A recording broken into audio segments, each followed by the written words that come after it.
There are travel tips that everyone talks about. Book early, travel light, avoid the tourist traps. But then there are those unwritten rules, the kind you only learn by making the mistake, paying the price, or having that awkward oh no moment with a local. I'm going to give you my list of travel rules, the ones that no one talks about, but they should. I put my 21 years of travel advice into these. Some will make you nod in agreement, others will make you want to argue down in the comments, and I'm okay with that. And later, I'll share with you that unwritten rule that can save you from one of the oldest scams in travel, and how most people handle it completely wrong. Don't overpack.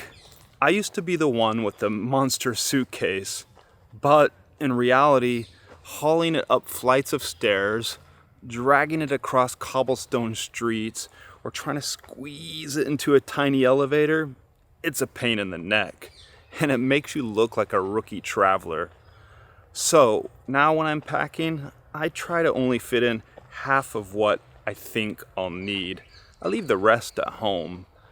And you look a lot more seasoned, not hauling around a suitcase the size of a Vespa. Look, I've made every travel mistake there is, guilty as charged. But trying to fit an espresso machine into a carry-on, now that's next level. Never let language be a wall. I want to clarify that here in a second. Also, I want to get to how you can save money during your travels. Never let not speaking the local language hold you back. But I've been in situations where I couldn't speak one word of the local language, but that didn't stop me from meeting the locals, whether if that's using a few different words in English, hand gestures, or smiles. So don't let the lack of local language hold you back from meeting new people. Now, to clarify that, don't let not speaking the language be a wall. Do try to learn a few basic words as you're traveling to your destination. I always do that.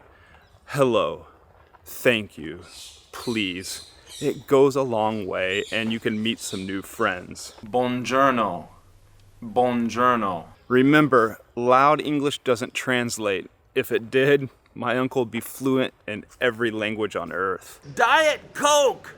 I want a Diet Coke! Yeah, don't speak louder to be understood. We've all seen it before. Someone speaking louder and louder, slower and slower in English, thinking it'll make it magically understandable. But volume doesn't translate. So try using simpler words. Show pictures. Write it down. It'll get you much further than a megaphone voice. Yeah, Americans aren't all guilty of this. It's really all of us. Maybe that's because when we're on vacation, we just feel freer, we're louder, we're having fun. So just be aware of your surroundings and be polite and respectful. Public transportation is your friend. Look, public transportation is often not only cheaper, it's a reality TV show on wheels. I used to think taking a taxi was safer and faster. But the reality is public transportation is often cheaper, faster, and way more interesting.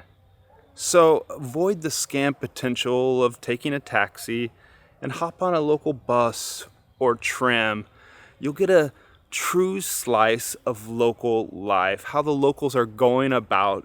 You'll probably meet new friends and learn a lot more about the city than you would locked into a cab.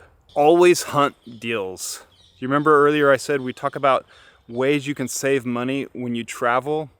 Well, I've paid full fare, full price for things when a week earlier they were half the price. But booking trains early or shifting your travel dates by 1 or 2 weeks saves hundreds.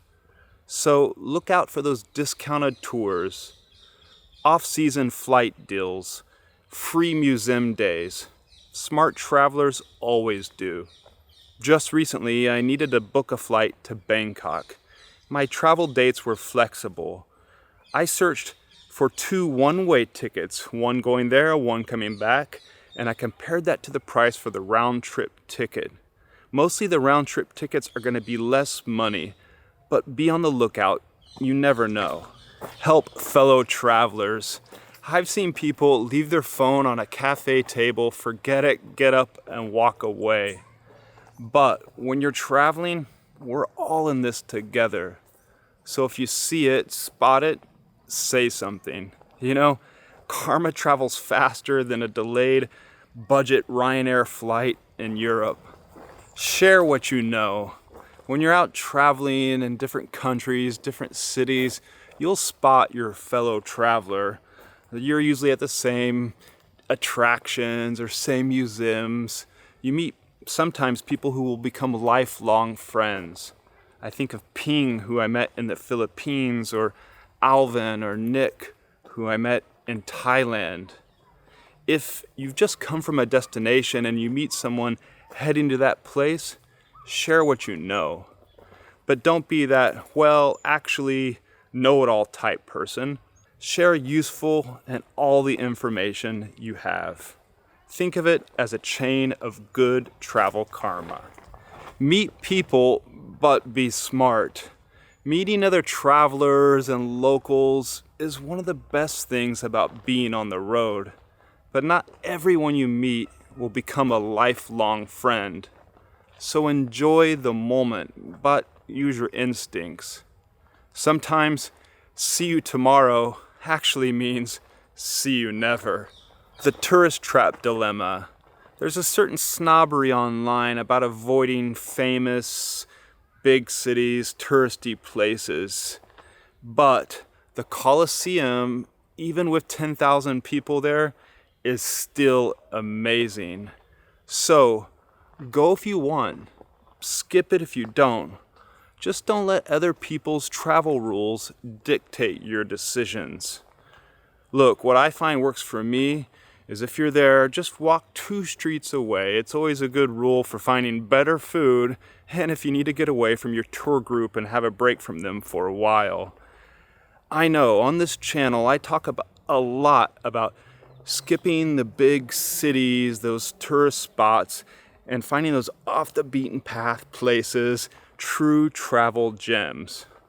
But that's just because I've been to Barcelona, Paris, Rome, Venice.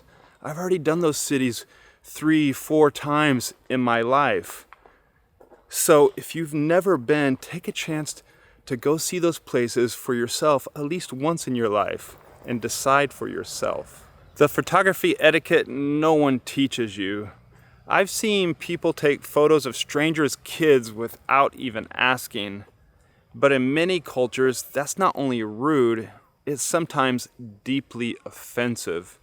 So always ask permission to take that photo, or just take a big wide photo without singling out one person. You'll still get the moment you want to capture without getting into some argument or fight with the local. Dealing with street vendors and scams. Do you remember at the beginning of this video when I said we'd speak about the oldest scam in the travel books? Well, here it is. And this is the unwritten rule to avoid it. You gotta ignore them completely, be firm, engage politely. But here's where most people make the mistake, going in saying, I'm just gonna have a look, and then they get drawn into some sad story, pressured, and who knows, tugged at their heart by this story, or even tugged at their wallet. So my rule, well, when I see them coming, I decide what I'm going to do. Often it's ignore them completely. Or if I decide to engage, I engage politely, speak, but I keep my guard up. Remember, confidence is your best friend. Here in Italy, scammers are everywhere. These street scammers, they have these paintings that they lay out on the ground in crowded areas, and their plan is to have someone walk over them, and then they can chase them down and pressure them, guilt them into buying one of these paintings. Or someone that will walk up to you and put a free bracelet on your wrist and say, no, it's free, it's a gift, but then the guilt trip comes after that. If you want to take it a step further, consider becoming a member on this YouTube channel. You can click the button right down below, or become a patron. Yes, I have a Patreon now. You get early bird viewing on my videos, plus all sorts of other goodies, and the good feeling of supporting me. Thank you. Earlier in this video, do you remember we spoke about how knowing the unwritten rules of travel can save you a fortune and from headaches? But what if I told you there's this one Italian word that can save you tons of money on meals, coffee, and even train travel? So I want you to watch this video next where I explain exactly what that word is, and we go over other words and phrases, how you can spot them, and how you can avoid paying a 50 euro fine, the one like I had to pay for not knowing certain words. Watch it here next. Oh, Italian summers are hot.